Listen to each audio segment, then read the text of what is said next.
to Nuked Radio. This is episode 48. Today is Thursday, July the 12th, 2012.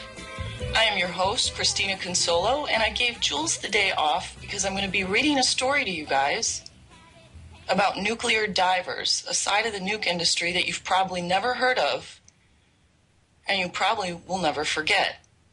The story ran in Popular Mechanics in April of 2012.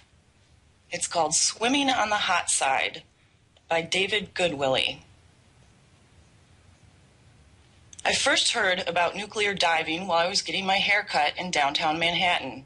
My stylist seemed out of place in an East Village salon, so I asked her where she lived. Brooklyn, Queens, Uptown? Upstate, she answered.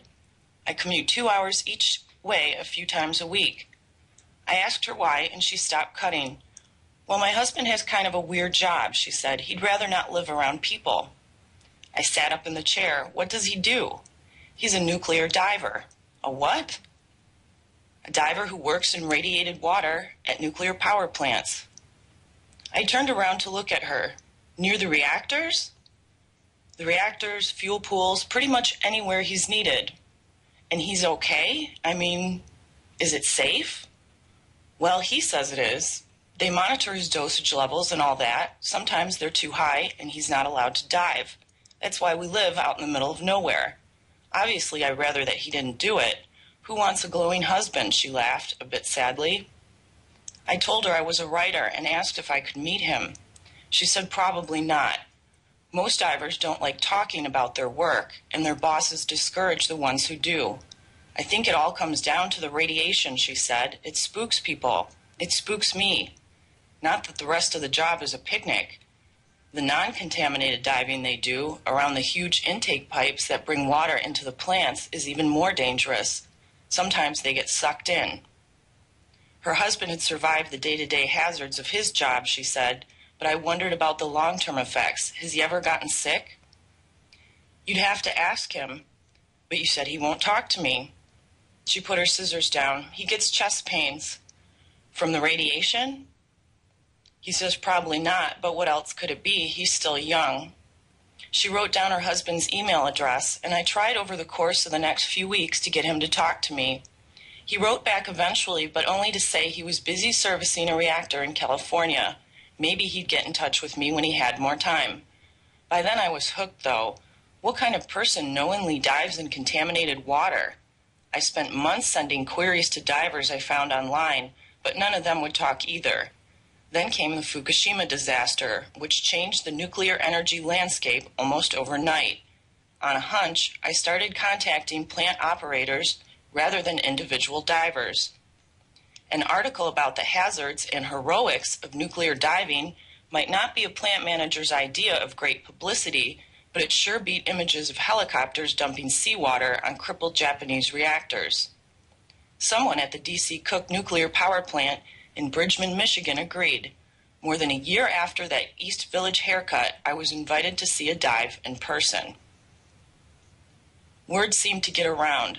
I heard back from one of the divers I had emailed previously. If I agreed not to use names, he and two of his co-workers would talk to me. I met them for lunch at a diner outside Chicago. They looked like hockey players, young, tough, athletic. They talked about where they dove and what they did, and after a while the conversation turned to radiation. Each had spent years diving in contaminated water, and I asked if anyone had experienced health problems.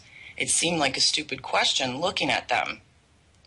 I got thyroid cancer a few years ago, one of them said, between bites of his burger. From the job, I asked. I don't know. It was weird. I was 28 years old in perfect shape. I had no family history or anything. So what did you do? I quit diving, but then came back. Why? I missed it. Besides, who knows if the cancer was related? These guys were diving in the same water as me, he said, nodding at his co-workers, and they're all just fine. As a Cold War kid who grew up in the long shadows of 3 Mile Island and Chernobyl, I retain a healthy fear of nuclear power. What other source of energy is so readily associated with Armageddon? Add to this our post-9/11 fear of terrorism, and the landscape darkens further. My apartment in Manhattan is 40 miles south of Indian Point, a nuclear power plant that sits on a fault line and has a history of groundwater leaks and minor explosions. Almost all of the New York metropolitan area's 19 million residents live within Indian Point's emergency planning zone. One of the hijacked 9/11 planes flew almost directly over the plant. Hundreds of cities have their own version of Indian Point somewhere out in the gloaming, and millions of Americans live with the jittery bargain these plants present. Indian Point, for instance, supplies New York City with up to 30% of its electricity, and no realistic energy alternatives have yet been put forth if the plant were to be shut down. It remains true that nuclear power is the cleanest form of energy currently in wide use in the U.S. Of course, the same was true in Japan until last year. Making the bargain even more complex is the fact that construction on every one of the country's 65 working nuclear plants began before 1978.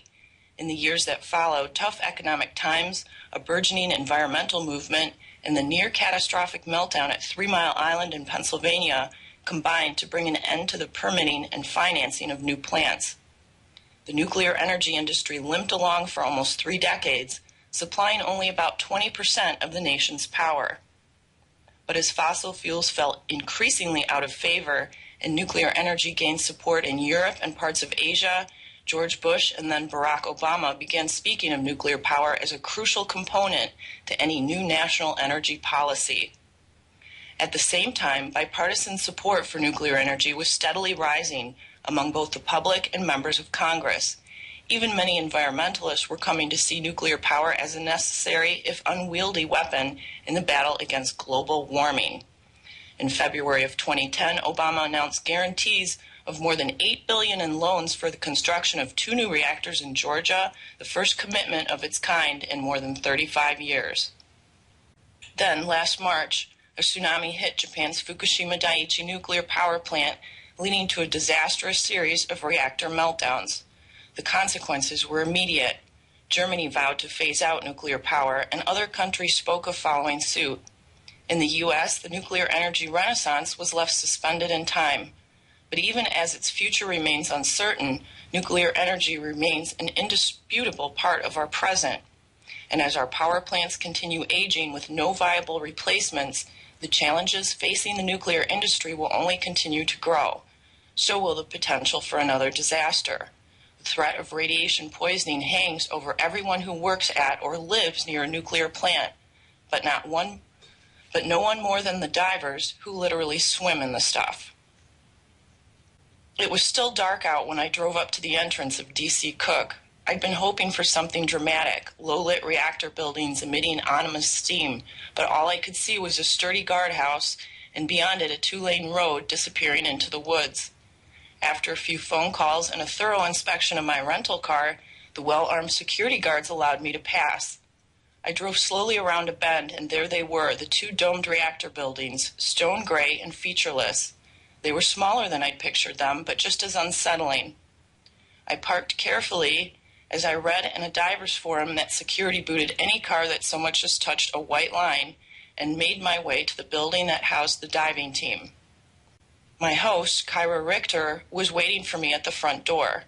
She had been a nuclear diver for more than 7 years, a pioneer in an overwhelmingly male field, but now worked at plant operations supervising the diving program. She was petite with long dark hair and a ponytail, and she was in a hurry. As she quickly explained the plan for the day, I did my best to keep up. Nuclear divers, she said, perform 3 different kinds of dives: non-radioactive mud work in the lakes or rivers that supply water to the plant, and inside the plant. Both non-radioactive and radioactive dives. Today the divers would be out on Lake Michigan cleaning intake pipes.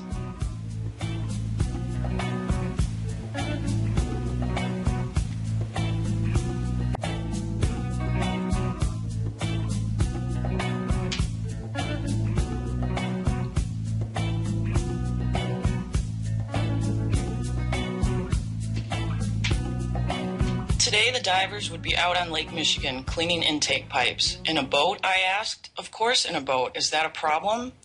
No, I said unconvincingly. I was worried about getting seasick, but Richter, perhaps charitably, misread my distress. You're upset that we're not contaminated water diving, she said. Well, mud diving is far more dangerous. That's what I've heard, I said. She grabbed her coat and we walked to her car, which was parked perfectly. A stiff breeze had come up with the sun, and Richter paused to assess its strength. Of course, we may not go, she said. We can only dive if it's calm. You can't tether divers properly if the boat's bobbing up and down. As she drove, she explained that lake diving at D.C. Cook takes place in and around the complex system of pipes, pumps, and screens that draw more than 1.5 million gallons of water into and out of the plant's condensers every minute. The pipes extend a quarter of a mile into Lake Michigan and require constant maintenance. And beyond the normal hazards of welding and cutting at the bottom of a muddy lake, it can be like looking through coffee, lie the dangers of the intake structures themselves. I could find no definitive statistics concerning nuclear diving injuries and deaths, but as I studied news accounts and individual incident reports, it became clear that most diving accidents involved intake work.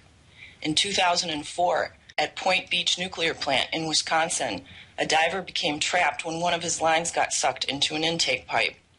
The plant immediately turned off its circulating water pumps, which in turn shut down the reactor, so the diver wouldn't be sucked into the pipe as well. Powering down a reactor too quickly can damage the nuclear core, but in this case everything worked out. The plant went undamaged and the diver escaped. Other divers have been less fortunate. In 1986, an untethered diver performed intake inspections in Crystal River Nuclear Plant on Florida's Gulf Coast and failed to surface. The dive team sent a tethered rescue diver to find him, but a few minutes after entering the water, the second diver's tether went taut and he became unresponsive. The team quickly pulled him up and his unconscious body was almost to the surface when the tether line broke.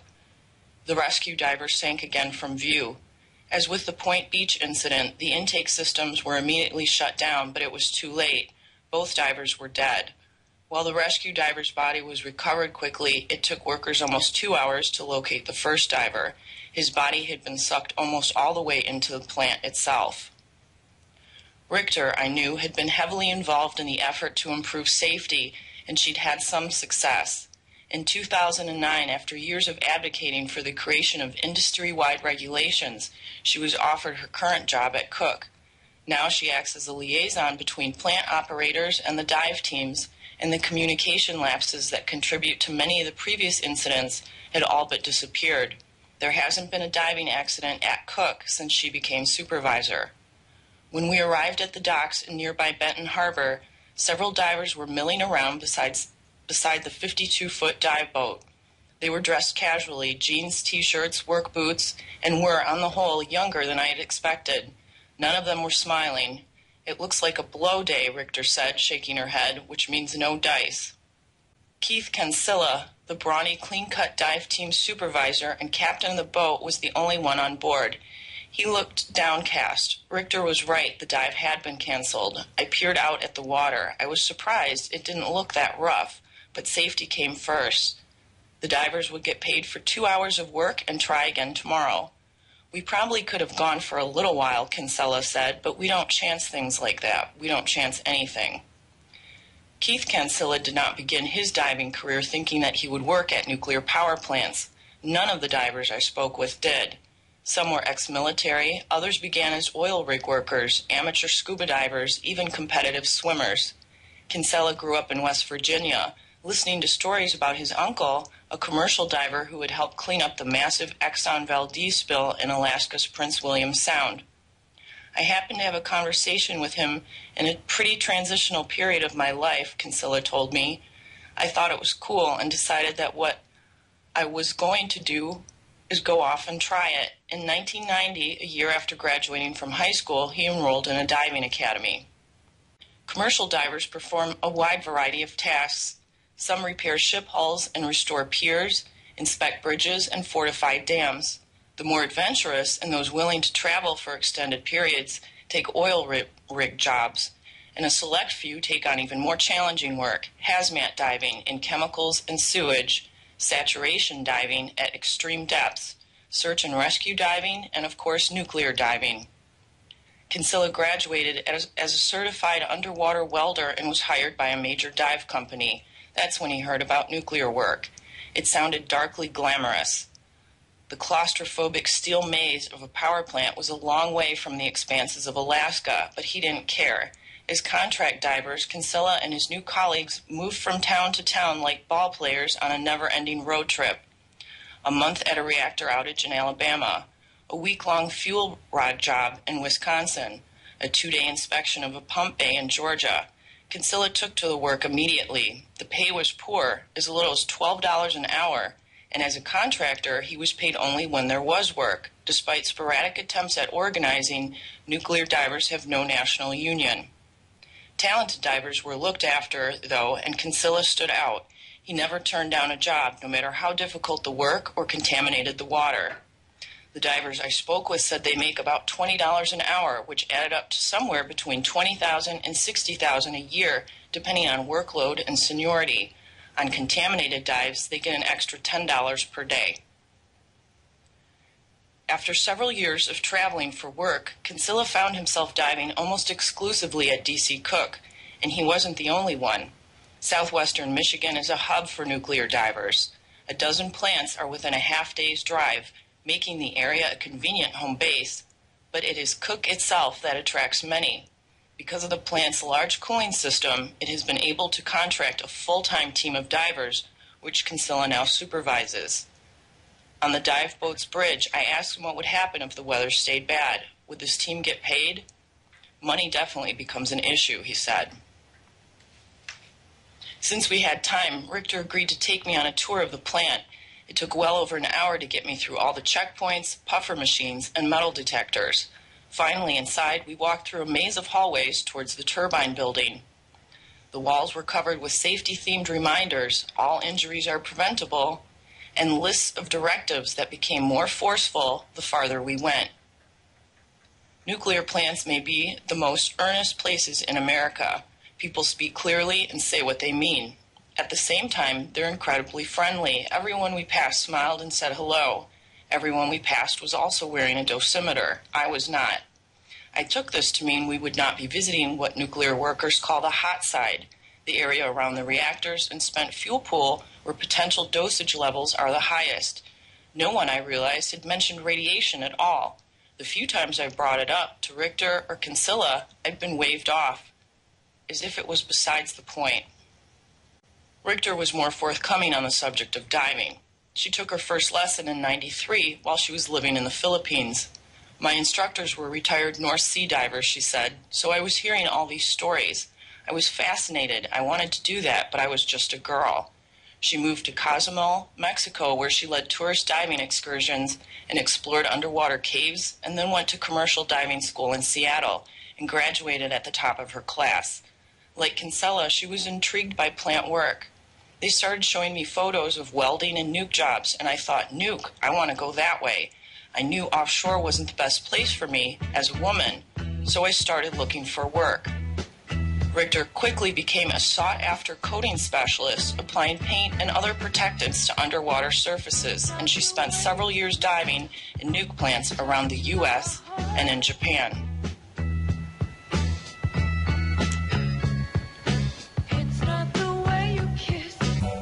Somewhere waiting for me, my lover stands on golden. We came to a staging area where I was given a hard hat, safety glasses, earplugs, and steel tips for my boots. When I was ready, Richter opened a door and we entered the plant proper. We were met with a blast of hot air and a roar that made communication nearly impossible, which was fine. It was more of a take-it-all-in moment anyway. The inner workings of the plant were a wonder, and the sheer size and complexity of the undertakings, the miles of exposed condensers, coolers, generators, pipes, pumps, tanks, and turbines would have launched me into a reverie on the nature of man and the large forces he endeavors to control, but Richter was already moving me along. We stopped at the screen house, where water from the intake pipes flows into the plant. Richter pointed out half a dozen manhole-sized openings in the floor. Divers climbed through them to access the screens and pump bays that trap system-clogging debris and marine life, including Lake Michigan's zebra mussels. Much of the work down below involved penetrated diving with no opportunity for an immediate ascent to open air. I've done some penetration dives, Andrea Grove, the only other woman in the DC Cook crew, told me, and once in a while a feeling of eeriness will come over you like, boy, if something went wrong, it would be really bad right now. Something did go wrong here in 2003. A young diver descending into the screenhouse's discharge vault became disoriented and when he touched down, began walking in the wrong direction. An emergency intake valve that should have been closed was not, and the diver, overcome by the water flow, was sucked through it. He lost consciousness, yet was quickly intercepted by other divers who brought him to the surface. He recovered quickly, but the dive team was determined not to repeat the episode. They instituted new safety procedures, including detailed flow assessments, additional diver experience requirements, and mandatory pre- and post-dive briefings. Richter now personally oversees the tagging out of every valve or switch that might, if mistakenly turned on, put a diver in peril. That was also the year of the famous fish invasion. Seeking warming spawning water, millions of tiny alewives got past Cook's initial screens and clogged the internal intake systems, requiring both reactors to be shut down. The absurd, almost Simpson-esque incident could have been catastrophic. The plant activated its emergency plan, but the reactors quickly stabilized. Divers were sent down to assess the situation and later helped spearhead the month-long cleanup. After an investigation, the NRC found Cook's operations team at fault for not being adequately prepared, an admonishment that helped fuel, along with the diving incident and a transformer fire that led to the temporary shutdown of Unit 1 earlier in 2003, a perception that Cook was a troubled plant. But a change in management marked the beginning of a significant turnaround, and the plant has earned high industry safety ratings for 5 years running. As we walked back towards the entrance, Richter recited a series of other recent improvements to the plant and the team, but something obvious was being left unsaid. DC Cook was getting old, 39 years and counting. Much of the interior had the sterile, olive green look of an early NASA mission control room. With little new plant construction on the American horizon, keeping Cook and other plants running smoothly is becoming more crucial and more difficult. Since so many vital parts of nuclear energy production take place underwater, it follows that divers will play an increasingly central role in the ongoing life of the plants. I mentioned this to Richter as we stepped outside. Now you're starting to get it, she said. The following afternoon was another blow day on the lake, so Richter finally agreed to take me on the hot side. After being guided through an even lengthier than usual process of security briefings and screenings, I was at last given a dosimeter.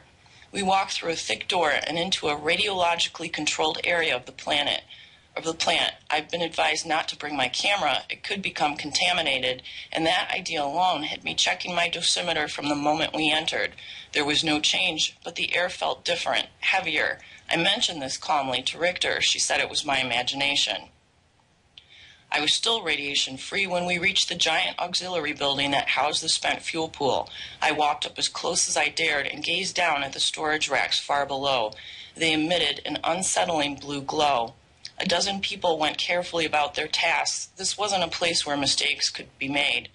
We walked over to the 40-foot deep transfer canal, where technicians moved highly radiated spent fuel from the reactors to the pool by way of a remotely controlled underwater cart. Divers were occasionally lowered into the canal, Richter said, to repair the cart or the cables as it moves along. I gazed into the foreboding chasm. It looked like the last place on Earth. Back in her office, I asked Richter again about living with the threat of radiation. Again, she brushed the question aside. The topic was so all-encompassing as yet to be unexplainable. Ask a diver, and they'll say contaminated waterwork is the safest kind of diving they do. Try fixing a giant intake valve in zero visibility or penetration diving underneath a condenser. What divers don't say, at least on the record, is that they think about radiation all the time.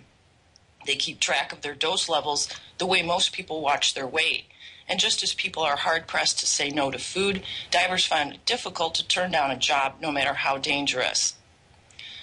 Nuclear plants are regulated by at least 5 different government agencies, but their own rules regarding acceptable dosage levels are always the most stringent. Each plant employs ALARA technicians. The acronym stands for as low as reasonably achievable, to plan and monitor all activity on the hot side. Radioactivity as it relates to humans is measured in millirems of exposure. Most nuclear plants set their maximum allowable dose level at 2,000 millirem per person per year, although the federal government allows up to 5,000 millirem of exposure per year. By comparison, a standard chest x-ray is about 10 millirem, and a year of exposure to environmental radiation from the soil and cosmic rays is 300.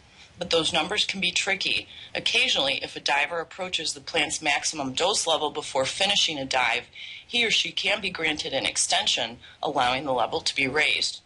Our plant management, our radiation protection, and senior managers will get together and discuss the merits of a person going over, says Ray Vanoy, a senior cook Alara technician. Sometimes they can bring in another diver so they can split the dose rather than give it all to one person. Ultimately, of course, the diver in the water must approve the extension. They almost always do. The teams plan and perform contaminated water dives with such obsessive attention to detail that accidents are extremely rare, especially where sudden or unplanned exposure to radiation is concerned. A far greater danger is time. No one knows for sure how the small but consistent levels of exposure affect the human body over the course of months, years, or decades. The divers at Cook have, through unwavering professionalism, gone a long way towards eliminating the immediate dangers that have plagued their work, but the long-term threats still remain. I managed to leave the plant without ever seeing a diver in radiated water, in any water. Richter knew I was disappointed, so she invited me back for a reactor outage that was scheduled to take place a few weeks later. During an outage, the reactor shut down so it could be refueled, which also allows for all kinds of crucial inspections and repairs. The plant hires 1,100 temporary workers, more than doubling the full-time workforce. It's also the busiest time of year for the divers. There might even be a nuclear dive, she said. When I arrived, the divers, who I'd last seen lounging by the docks, were working at two sites. The first team was replacing a giant discharge valve more than 7 feet in diameter, which required a tricky two-man penetration dive through a series of tunnels and pools 20 feet below the turbine building. The other group was cleaning the debris-strewn intake screens. The divers took turns going down, never more than 2 in the water at a time. When they emerged exhausted and often covered with tiny maggot-like water bugs, they looked their supervisor in the eyes and verbally stated their condition. They were always fine. Richter moved back and forth between the two dive sites, making sure everything ran smoothly. The outage clock was ticking away. Neither dive involved contaminated water, but Richter told me there had been a nuclear dive just 2 days before I arrived. In fact, it was Kinsella who had been the diver. I would have told you to come out for it, but there was no time, Richter said. It was high priority. An emergency? We don't use that word, Richter said. I pieced the dive together as best as I could. There had been plenty of witnesses, after all, other divers and plant workers. It was the kind of thing you'd watch if you could and never forgot. It had started in the lead-up to the refueling when a worker noticed a problem in the transfer canal I had seen on my last visit. The fuel cart's steel cables were showing wear and needed to be replaced. Since a plant can lose more than $1 million a day when a reactor's offline, the job had to be done quickly so the outage could start on time. That left 2 options, drain the canal or use a diver. Working in radioactive water would be dangerous for the diver, but emptying the canal could expose a much larger number of workers to contamination, since water acts as a radiation shield. The plant managers decided to use a diver. Kinsella volunteered.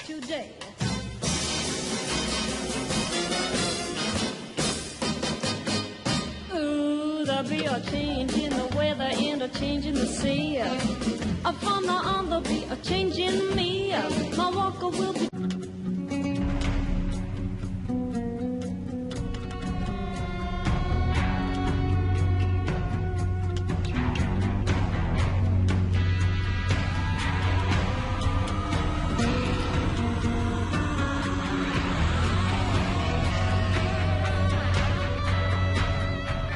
As a crowd of workers looked on, Kinsella stepped carefully into a crane-mounted steel man basket and prepared to descend into the heavily radiated water. He was wearing a lightweight, vulcanized rubber dry suit, to which several radiation-detecting dosimeters had been attached, and a round copper diving helmet that somehow looked both antiquated and strangely futuristic. The rest of the dive team were dressed in white protective scrubs.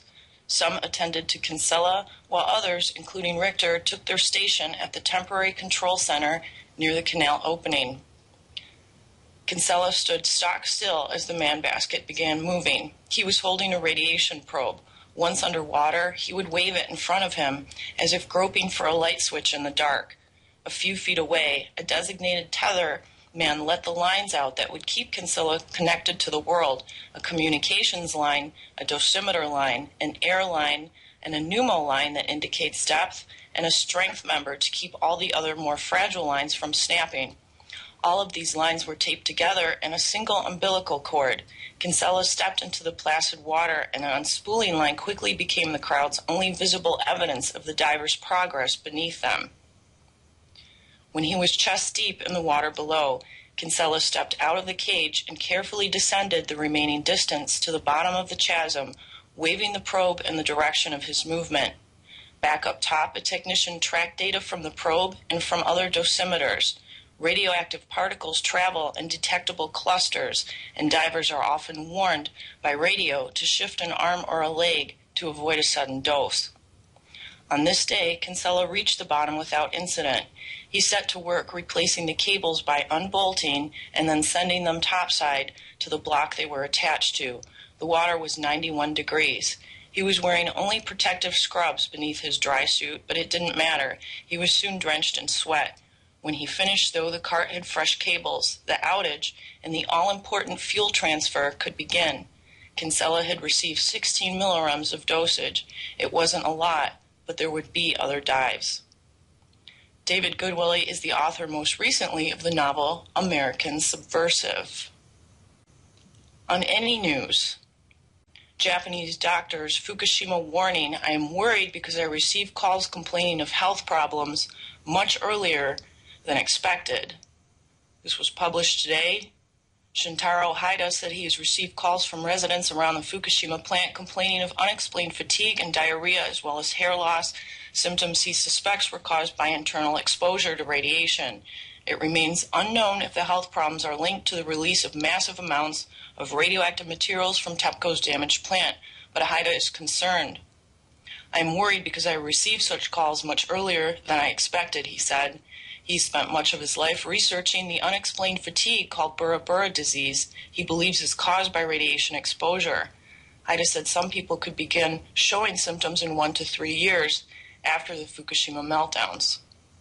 At a Japan waste incinerator plant, 3 workers suffered cardiac arrest. 49 microsieverts per hour were found in the scrap last month, and a doctor is associating this with cesium-137 exposure, which attacks the heart right away. 3 out of 7 workmen who were taken to a hospital from the waste incinerator in Akita City suffered cardiopulmonary arrest, according to Kyoto News Service. 2 of them recovered consciousness. Later, Kyoto corrected the number of workmen who were taken to the hospital was actually 9. According to Akita Shinbom, about 16:30 on July 10th, the workman fainted, and the city's environmental center called an ambulance. The local police said the workmen fell down on the floor when they wiped off the soot on a 6th floor of a facility in the center, where a high level of radioactivity had been detected last month. In the incinerator, a high level of radiation was detected in the lead container in a scrap heap about a month ago. The container was sealed. The contents have not been identified. It possibly contains radioactive material in the thousands of becquerels.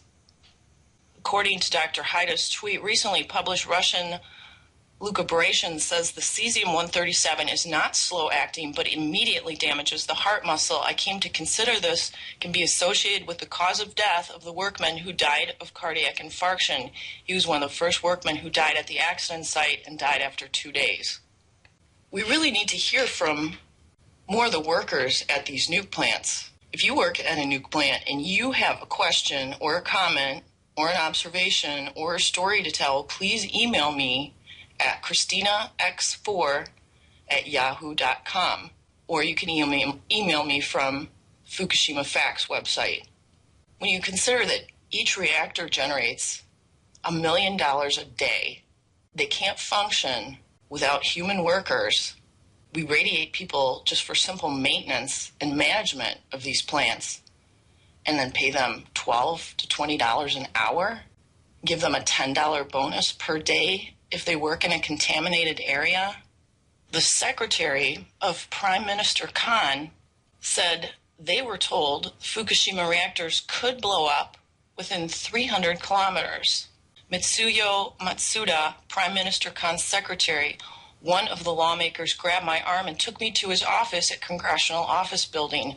A reactor designer who supported me said reactors are in very serious condition. How are we going to do, he asked. We should talk directly with Mr. Khan. Let's go to the Prime Minister's residence together immediately. Mr. Khan called me and said, I'm very busy, so talk to me on the phone right now. If you leave the reactors, they're going to blow up within 300 kilometers, a designer of Unit 3 told us, the lawmaker said. Who was the designer of Unit 3? He was an ex-president of the University of Saga, Mr. Uehara. Musada said if all of them explode, they would blow up with 300 kilometers by calculation.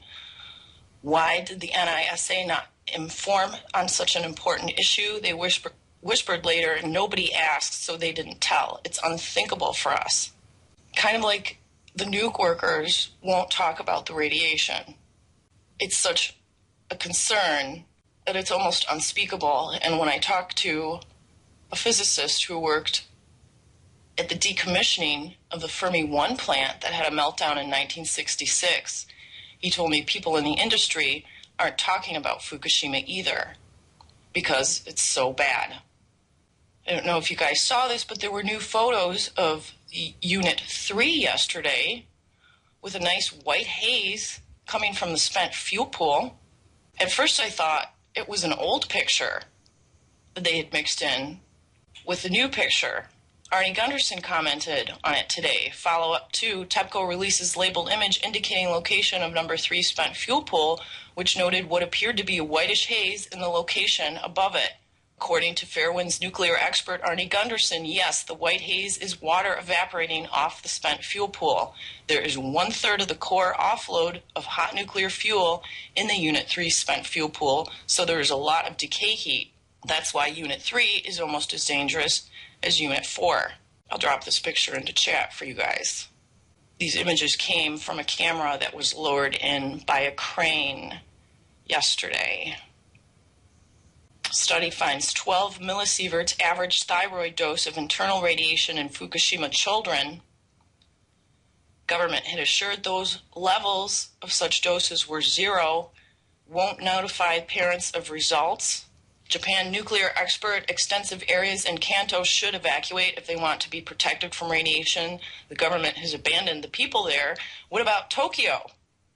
This goes far beyond any corruption scandal that we've had, says top reporter. It's like finding out the whole world is built on quicksand. Implications so large, they've yet to be taken in. If you are a nuke worker, that can shed some light on what goes on behind the scenes in your industry. It's your children and grandchildren and families that are going to be affected by this as well. And you don't need to worry about job security. We have hundreds of thousands of years of spent fuel that needs to be dealt with. So please contact me at ChristinaX4@yahoo.com. We'll be back next week on Tuesday and Thursday, same time. Everyone stay safe.